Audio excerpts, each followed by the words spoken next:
Hey everyone, Danny Hauger here, Mr. Hauger, preparing you for a civil rights quiz and recap of the civil rights era. 15 major questions, 15 key concepts that you will need to know and that you will want to have committed to memory, not just for this test, for this class, for your life as you go out there. So let's get right into the civil rights era of the 1950s and 60s. A significant Supreme Court case really amplified and escalated the course of events that changed the law regarding separate but equal facilities and became central to desegregation of schools and other facilities to follow. And that was the case of Brown versus the Board of Education, saying that separate but equal was not constitutional. It was not the way that the United States was going to run anymore. So another region that accomplishments happened after World War II, where the Tuskegee Airmen and other African-American units proved very effective in fighting and serving their country and providing a huge push for the United States and the Allies being victorious. World War II was another thing that when they came home was a boost for the civil rights movement, that if we're good enough to serve our country, we should be given the same rights that are on paper for all of us. Number 3, as we move along, 15 key issues of civil rights, was this special interest group which started bringing more and more lawsuits and pressure on laws and legality and segregation, and overturning them was the NAACP. That's an organization that's important for you to know, still very active in bringing about social justice issues. Another case of social justice and denying admission to the University of Maryland led this individual to bring about legal defense lawsuits for desegregation. Later became a Supreme Court justice. That's Thurgood Marshall, a name that you should definitely know, who became historic, who overcame difficulties, and then was a member of the most important court in our land and part of our government. In 1948, we'll stick with the theme of government. President Truman issued an executive order, and we've had a few of those this year. This is 9981, and that desegregated the military. So that tied back to what we mentioned a minute ago, that African Americans and minorities had been serving this country through many wars, and this executive order in 1948 desegregated the military and allowed for service of mixed troops. Another area that began to get desegregated through various cities, but started with Rosa Parks in the city of Montgomery, Alabama, were the bus law and bus boycotts that ran from December 1955 through 1956, and was one of the instances that became unaware of Martin Luther King, the leader of the Southern Christian Leadership Conference. He was the president of that organization in 1957, and he pledged to use nonviolence resistance for peaceful protests, similar to what he saw from Gandhi previously. So Martin Luther King came and said, we are going to find and test the boundaries. We are going to demonstrate, but we're going to do it peacefully. Civil disobedience, civil resistance, nonviolent resistance. And a couple of years later then, 9 teenagers in Little Rock, Arkansas, including my professor Melba Patillo-Beals, integrated Central High School for the first time. That was 1957. So there are a number of items happening in many different places that are desegregating and bringing about the events that will originate for changes in society. 4 years after 1957, where we just were with the Little Rock Nine in Little Rock, Arkansas, in the spring of 1961, a group called the Congress of Racial Equality organized to test whether Southern states were complying with the court's ruling.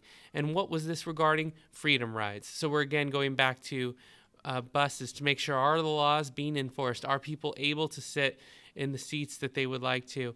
And they continued from 1961 to 1962, this group CORE, the Congress of Racial Equality, and made sure that the Interstate Commerce Commission issued clear rules for integration, that things had to change. So the pressure continued to be applied by groups and individuals who are willing to test boundaries and go through difficult situations on freedom rides and bus boycotts and the Little Rock Nine. And here's another group, another student group, Student Nonviolent Coordinating Committee, or SNCC.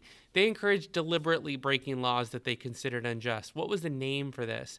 They called it civil disobedience. If you see something unfair, test it. If you don't think something's being legally enforced correctly, be there and test it. Go there and see where the boundaries are and make sure that the law is being employed as it's supposed to. Civil disobedience, breaking laws that were considered unjust. And again, that was the Student Nonviolent Coordinating Committee, or SNCC. A couple of years later, as we move chronologically here, to just get an overview and a scope, there are many, many more things happening. We're getting a picture of some of the large events on the national scale. In 1963, speaking of scale, 250,000 protesters participated in a march that was capped off with the I Have a Dream speech by Dr. Martin Luther King Jr., and that was the March on Washington. 250,000 people, including all races and ethnicities, men and women, marched on Washington and heard the I Have a Dream speech by Martin Luther King Jr., a demonstration to Washington and to the nation that there is pressure and a desire for things to change. And then in 1964, the next year, there was the law that banned discrimination on the basis of race, sex, religion, or natural origin, and that was the Civil Rights Act. The Civil Rights Act of 1964. So we've just covered 7 years in 12 questions so far, but we have a Civil Rights Act on the books now to additionally mandate that discrimination on the basis of race, sex, religion, or national origin is not legal and will not be tolerated. Next, August of 1965, Congress passes another law.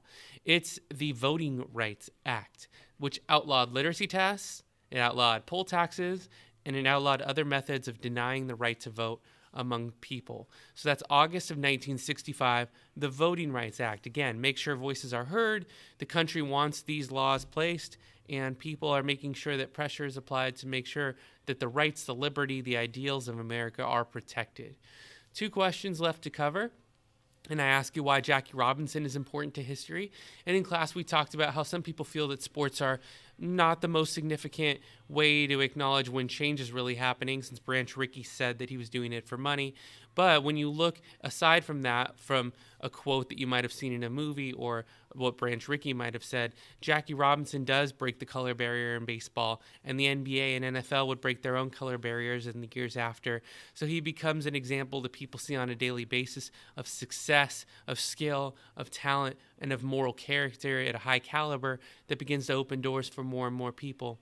And if you, on an open-ended question, if you're in my class or as you're preparing for your civil rights class, maybe you look at the 5 American ideals, choose one and tell me how it advanced during the civil rights movement.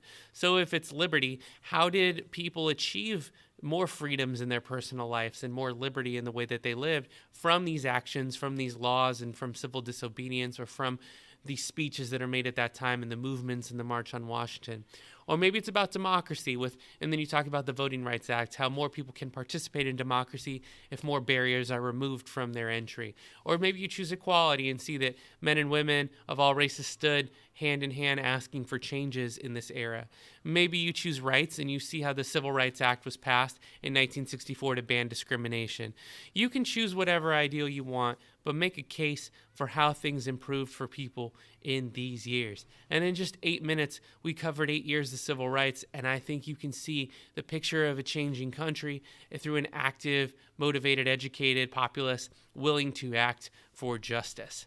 Wow, that was a lot. It was a lot that it made me say wow in a weird way. And that's not unusual for me, but we'll see you in the next class as you study and review for your civil rights test. I'm Mr. Hauger, saying like, share, subscribe. Thank you so much for being a part of our educational podcast. And for my students, thanks for going through the extra links to study and prepare. That's going to help you a lot in life, and I really hope that it will become a part of your routine. Thanks so much, and for now, class is dismissed.